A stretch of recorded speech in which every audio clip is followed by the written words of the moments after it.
साहब जी, मैं सभी भाइयों बहनों बेटा बेटी माता पिता को भक्तमती की सत्साई।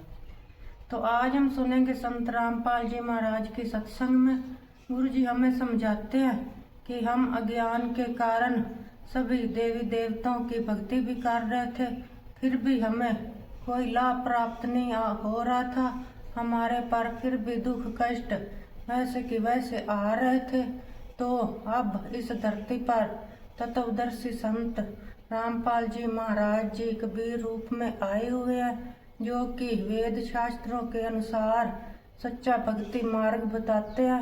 जल्दी से जल्दी कबीर परमात्मा जी के साथ जुड़िए, गुरु जी से नाम दीक्षा लीजिए और इस धरती पर भी सुख प्राप्त करें और मोक्ष भी पाए। तो सुनते हैं सभी भाई बहन बेटा बेटी माता पिता मिलजुल करके सत्संग संत रामपाल जी महाराज की सत साहेब जी। हमारा हर तरह से व्यवहार बिगड़ गया, माया ही हमें सब कुछ दिखाई दे रही है। इसका कारण ये नकली संत हैं, ये तत्व ज्ञानहीन नीम हकीम जो संत गुरु बने बैठे हैं, ये मंडलेश्वर, ये इसका मुख्य कारण है। क्योंकि इन्होंने सदग्रंथों को समझा नहीं और हमारे को गलत रास्ता दे दिया, और श्रद्धालु गुरु जी के बताए अनुसार सिर धड़की बाजी लगा देता है, क्योंकि वो चाहता है कि मेरा कष्ट निवारण हो, मुझे जो टारगेटेड वस्तु मिले, मेरी उद्देशित वस्तु मिले। यही कारण था कि रावण को उसके नीम हकीम गुरु ने राक्षस बना दिया। रावण ब्राह्मण था और उनके गुरु से उन्होंने सब शिक्षाएं प्राप्त की। उन्होंने गुरु जी के आगे ये इच्छा रखी कि मैं राजा बनना चाहता हूं और सब सुविधाएं हो मेरे पास। तो रावण के गुरु ने बता दिया कि भगवान शिव, ये तमोगुण शिव, ये सर्वेश्वर है, महेश्वर है, मृत्युंजय है, कालज्ञ है और रिद्धि और सिद्धि के ये दाता है। ये आपको बहुत धन दे सकते हैं यदि ये प्रसन्न हो गए तो।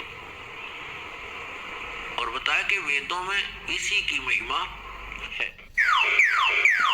प्राणी सत्य मानता है और वेदों के आधार से कोई बताता है कि ये वेदों में ऐसा लिखा है, आप ऐसे कीजिए, तो हम उसको शास्त्र अनुकूल साधना जानकर करते हैं और करनी भी चाहिए। लेकिन वो नीम हकीम गुरु समझ नहीं सके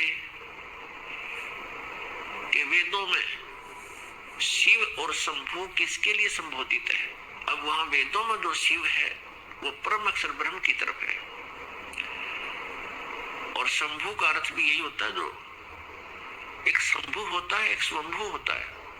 स्वयंभू तो परमेश्वर जो कभी जन्म नहीं लेते वो स्वयंभू है, यानी स्वयं ही प्रकट है। और शंभु का अर्थ होता है जो सुखदायी भगवान हो।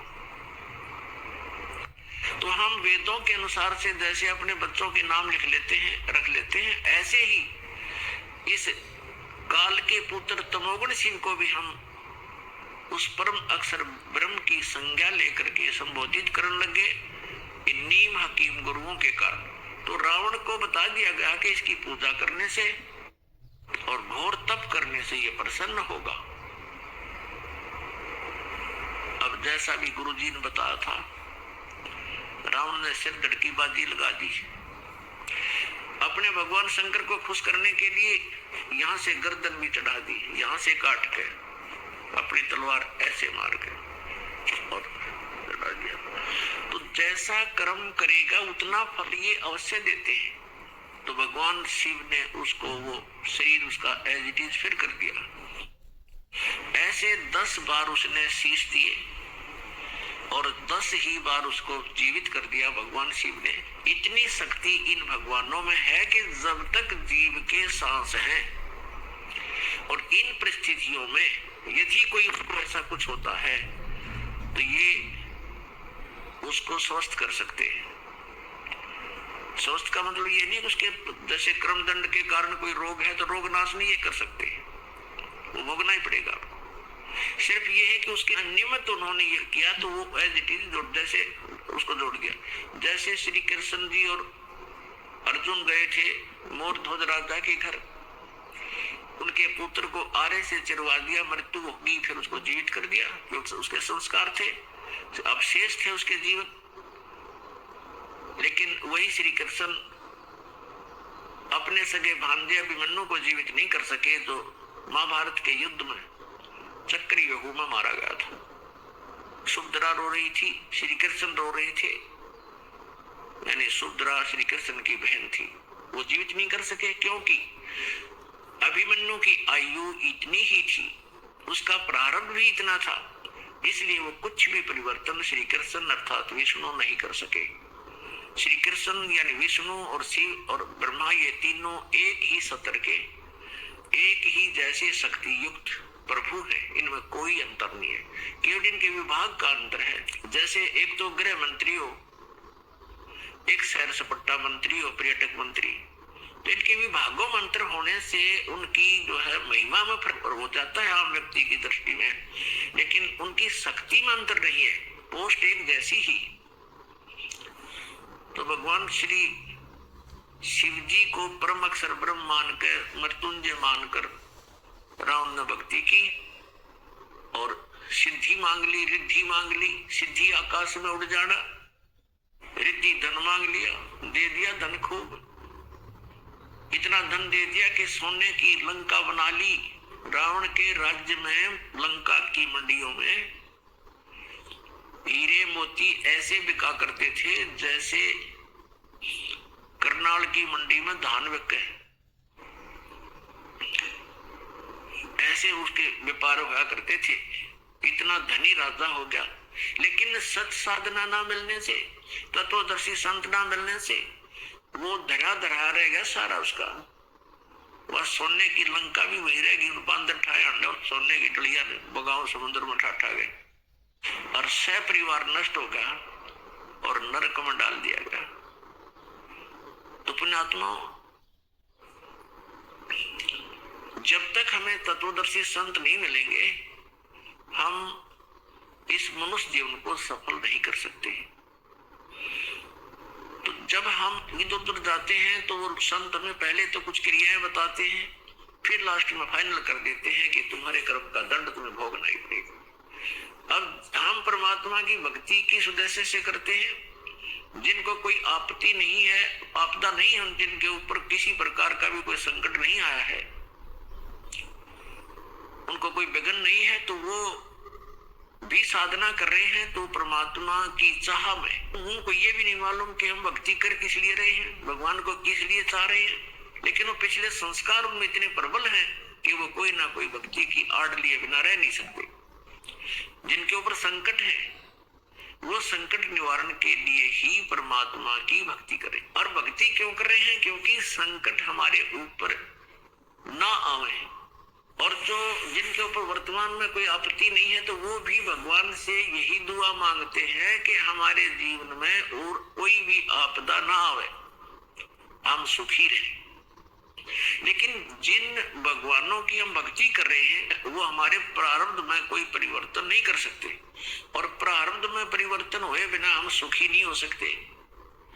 जैसा कर्म किया है वैसा ही भोगना पड़ा, तो फिर सुखी कैसे होंगे? किसी के प्रारब्ध में यानी किस्मत में लिखा है भाई जान जानी है, मृत्यु हो गया इस उम्र में, तो हो ही गई। फिर बताओ फिर क्या फायदा उस भक्ति का?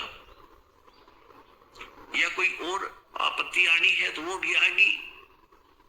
तो भक्ति किस लिए कर रहे हैं? भक्ति इसलिए कर रहे हैं, हम ये उद्देश्य लेकर चलते हैं कि हम सुखी रहे, हमारे ऊपर कोई कष्ट ना आवे। और फिर हम भक्ति करते हैं, कष्ट भी जो के तो आते हैं, और हमारे पास विकल्प ना होने से हम ये सोच लेते हैं उनको भी ऐसा घटना घटी थी, उनके यहाँ भी ऐसी घटना घटी थी, फिर हम सेट हो जाते हैं। इन दुखों को हम दुख को ही सुख में आप बदलने की चेष्टा करते हैं। जैसे किसी व्यक्ति का 3 पुत्र थे और उसके एक की मृत्यु होगी। अब बड़ा कष्ट में था, सारा परिवार रो रहा था। उनको सांत्वना देने के लिए सभी आसपास के रिश्तेदार कुल के लोग आते हैं, तो उनमें से एक ऐसा व्यक्ति भी वहां पहुंच गया कि जिसके एक ही पुत्र था और उसी की मृत्यु होगी थी। तो सभी ने ये कहा कि देखो, इस बेचारे का एक ही पुत्र था, इसकी मृत्यु होगी, अब ये भी तो जी रहा है। तो जिसके 3 पुत्रों में से एक ही मृत्यु हुई थी, उसने राहत की सांस ली और खुश हो गया, हल्का बोझ हो गया, इस कारण से कि चोखा है भगवान, मेरे 2 तो बच गए, एक कमरा है, पर इसके बेचारे का एक ही था, वो ही मर गया। इसी से हल्का बोझ मान लिया। अब क्या फर्क पड़ गया उसको? अब तुलनात्मक तरीके से कि इससे तो मैं सुखी हूं, ऐसे हम इस झूठे सुख को सुख मान रहे। तो पुण्यात्मा, यह कोई विकल्प भी नहीं है, एक विकल्प है, समर्थ का शरणांग हो, रंग होरी हो, कदे न हो एकाद राम रंग होरी हो। होरी माने खुशी, जैसे होली खेलते हैं, होली खुशी मनाते हैं। कहते यहाँ अगर तुम्हें खुशी मनानी है तो समर्थ का शरणागत हो और राम रंग होली हो, फिर हमारे राम के रंग की होली होगी। ये बकवादों वाले रंगों से हम होली नहीं खेल सकते, हम राम के रंग में रंग जाएंगे। और फिर देखना, और कदे न हो एकाद राम रंग होरी हो, हमारा कभी आकाज नहीं होगा, हमारा कोई भी ऐसा कोई आपत्ति नहीं आवेगी, किसी प्रकार का भी हमारा जो है बिगाड़ नहीं होगा।